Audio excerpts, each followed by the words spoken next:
Welcome. आप सभी का हमारे इस चैनल पर स्वागत है। तो आज हम ग्रुप डी के बारे में बात कर लेते हैं, ग्रुप डी की स्ट्रैटेजी के बारे में और कैसे मैंने इस एग्ज़ाम को क्लियर किया था। तो अपनी पूरी स्ट्रैटेजी के साथ मैं आपको बताऊंगा। और यदि आप चैनल पर पहली बार आए हैं तो इसको सब्सक्राइब कर लेंगे तथा अपने साथियों के साथ शेयर कर देंगे। और पूरी हम स्ट्रैटेजी को हम बात कर लेते हैं इसके बारे में। तो इससे पहले हमने वीडियो अपलोड की है जिसमें इलाहाबाद हाई कोर्ट में जो एलिजिबिलिटी क्राइटेरिया को लेकर जितने भी डाउट हैं सारे क्लियर हैं। आप इस वीडियो को देख सकते हैं इससे पहले, यदि आपने नहीं देखा है। आपको फॉर्म भरने से रिलेटेड सारे इसमें डाउट क्लियर हो जाएंगे। और आगे हम बात कर लेते हैं। तो मैं अपने बारे में बता देता हूँ। तो मैं 2022 में इलाहाबाद हाई कोर्ट की ग्रुप डी पोस्ट के लिए मैं चयनित हुआ था। तो ये मेरा डिस्ट्रिक्ट कोर्ट है, यहाँ पर मेरा सिलेक्शन हुआ था। और ये मेरा फ़ोटो है। और आगे में हम अपना रिजल्ट भी आपको दिखा सकते हैं। तो ये मैं आशुतोष जायसवाल आप देख सकते हैं। और ये पोस्ट मेरी ग्रुप डी की थी। तो मेरे स्टेज 1 में कितने मार्क्स थे? तो स्टेज 1 में मेरे 87 थे, 100 आउट ऑफ 100।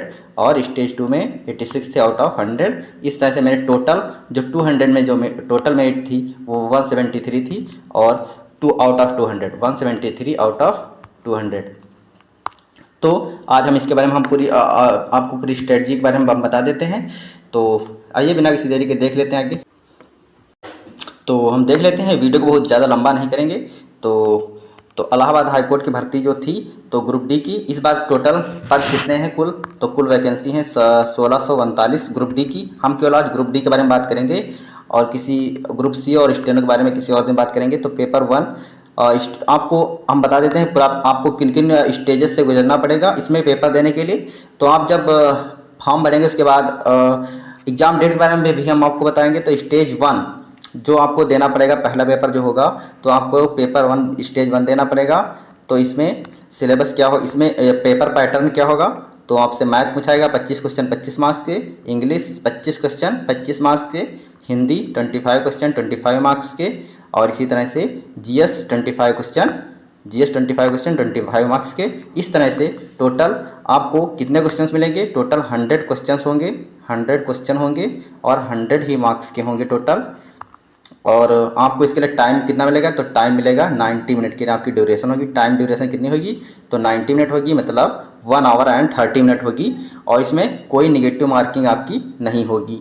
और यदि आप इस स्टेज को क्वालिफाई करते हैं, यदि आप पेपर 1 को क्वालिफाई करते हैं जो वैकेंसी की लगभग 10 गुना चयनित होंगे, तो यदि आपका उस लिस्ट में नाम होगा तो आप स्टेज 2 के लिए चयनित होंगे। तो स्टेज 2 से आपको गुजरना होगा। तो स्टेज 2 में आपको हम बता देते हैं पेपर पैटर्न क्या होगा। तो उसमें भी बिल्कुल सेम पैटर्न होगा। पहले पर मैथ आएगा, 25 क्वेश्चन होंगे, 25 मार्क्स के होंगे। इसी तरह से इंग्लिश आएगा अगला, तो 25 क्वेश्चन 25 मार्क्स के। इसी तरह से हिंदी 25 क्वेश्चन 25 मार्क्स के, और जीएस 25 क्वेश्चन 25 मार्क्स के होंगे। इस तरह से टोटल स्टेज 2 में भी आपको 200 नंबर का पेपर देखने को 100 नंबर का पेपर देखने को मिलेगा। 100 क्वेश्चन होंगे, 100 क्वेश्चन होंगे और 100 मार्क्स के ही होंगे, 100 मार्क्स के होंगे। इस तरह से जो आपको 90 मिनट का आपको टाइम मिलेगा पेपर 2 में। 90 मिनट मतलब 1 आवर एंड 30 मिनट। इसमें भी कोई निगेटिव मार्किंग नहीं है। तो यदि आप इसको भी क्वालिफाई करते हैं तो आपका फाइनली सिलेक्शन होगा। तो इसमें क्या होगा कि आपकी पेपर 1 के 100 मार्क्स और पेपर 2 के 100 मार्क्स तो टोटल ऐड होंगे, तो 200 में आपकी मेरिट बनेगी। तो 200 में आपके जितने भी मार्क्स होंगे, यदि आप अपनी जो कट ऑफ मार्क्स होगी उससे ऊपर हैं तो आपका सिलेक्शन हो जाएगा।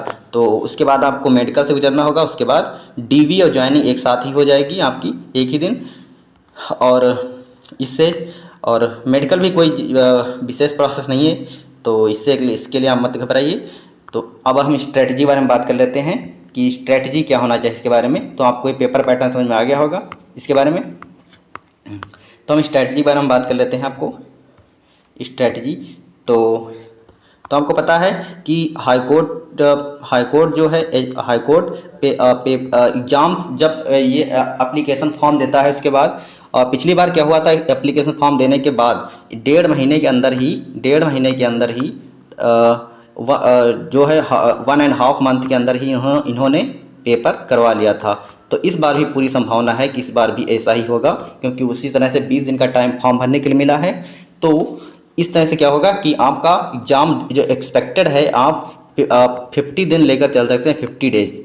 आज से ही आप 50 डेज लेकर चल सकते हैं। तो 50 डेज यानी आपका ये अक्टूबर चल रहा है, तो मिड नवंबर में या नवंबर के लास्ट में आप पेपर की संभावना कर सकते हैं। आफ्टर हम आपको एग्जैक्ट लगभग 20 नवंबर के बाद आपको एग्ज़ाम डेट कभी भी देखने को मिल सकती है। तो आप इसके लिए निश्चिंत रहें, तो आपको ज़्यादा दिन नहीं मिलेंगे। तो स्ट्रैटेजी आप क्या होनी चाहिए, तो मैं आपको बता देता हूँ। तो मैथ के लिए कोई बहुत ज़्यादा स्टेज 1 के लिए बहुत ज़्यादा टफ नहीं पूछा जाता है। तो आप मैथ आपने जो भी पढ़ रखी होगी प्रीवियस नॉलेज के आधार पर आप चले जाइए, आप मैथ आसानी से कर सकते हैं। इंग्लिश में थोड़ा आप देख लीजिएगा, पैसेज वगैरह पूछे जाते हैं, पैसेज क्रोज टेस्ट वगैरह, और जो सिंपल जो पार्ट ऑफ स्पीच होते हैं तो ये पूछे जाते हैं। और जो इसके बाद जो हिंदी का पोर्शन है तो सिंपल हिंदी, वही संज्ञा सर्वनाम और सारे जो विलोम पर्यायवाची जो जनरल हिंदी होती है तो वो पूछी जाती है। और इसके बाद जीएस होगी, तो जीएस के नाम पर ईवीएस पूछा जाता है ज़्यादा, ईवीएस इन्वायरमेंटल साइंस।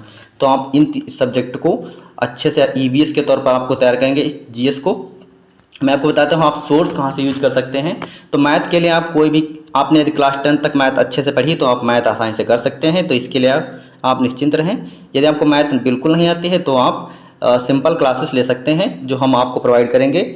और इंग्लिश के लिए आप प्लिंथ टू पैरामाइंड की नीतू मैम की बुक आप प्रेफर कर सकते हैं, नीतू मैम की, इसके लिए इंग्लिश के लिए। और हिंदी के लिए आप इलाहाबाद की जो इलाहाबाद पब्लिकेशन की जो बुक आती है वो आप प्रेफर कर सकते हैं। और जीएस के लिए आप ईवीएस जो आपने पढ़ रखी होगी, जो ईवीएस की एक बुक आती है, तो ईवीएस की आप कोई भी बुक ले लेंगे सिंपल सी, और उसमें इतिहास भूगोल सारा सब कुछ पूछा जाएगा, कॉन्स्टिट्यूशन वगैरह, तो आप उसको भी देख लेंगे इसको। तो ये जीएस का पोर्शन रहेगा। तो बुक लिस्ट भी आपकी ये हो जाएगी। और एग्ज़ाम डेट मैंने आपको बता दिया है। तो एग्ज़ाम डेट 20 नवंबर के बाद आप कभी भी एग्ज़ाम आपका हो सकता है। तो आप इसके लिए निश्चिंत रहें। तो मैंने क्या किया था, मैंने कोई जो ये फॉर्म आया था तो मैंने कोई स्पेशल तैयारी नहीं की थी, मैं केवल टेस्ट देता था, टेस्ट के आधार पर ही मैं गया था उस वक्त। तो केवल प्रैक्टिस के आधार पर ही गया था, तो मैं प्रैक्टिस ज़्यादा करता था। तो पहले पेपर में मेरे 87 मार्क्स आ गए थे, क्योंकि प्रैक्टिस, और वहाँ पर आपको प्रैक्टिस ही काम लगेगी थोड़ा, आप थोड़ा प्रैक्टिस कर लेंगे अच्छे से तो आपका आसानी से हो जाएगा। और पेपर 2 में मेरे 86 मार्क्स थे, तो वहाँ पर भी प्रैक्टिस ही आपकी काम आएगी, क्योंकि पेपर 2 जो था वो काफ़ी ज़्यादा लेंदी पूछा गया था। पेपर 1 बहुत ईजी पूछा गया था और पेपर 2 काफ़ी लेंदी था। तो ये था। इसके लिए आप और ये हम एक चीज़ आपको बता देते हैं, आप पोस्ट प्रेफरेंस जो भरेंगे उसको थोड़ा ध्यान देंगे उस पर। पोस्ट प्रेफरेंस जो होगा उसमें सबसे पहले आप ट्यूबवेल सॉरी आपके पास आईटीआई है तो आप ट्यूबवेल ऑपरेटर सबसे ऊपर डालेंगे, उसके बाद प्रोसेस सर्वर, और उसके बाद ऑर्डरली पियान, ऑफिस पियान और फ्रास, ये एक ही पोस्ट होगी।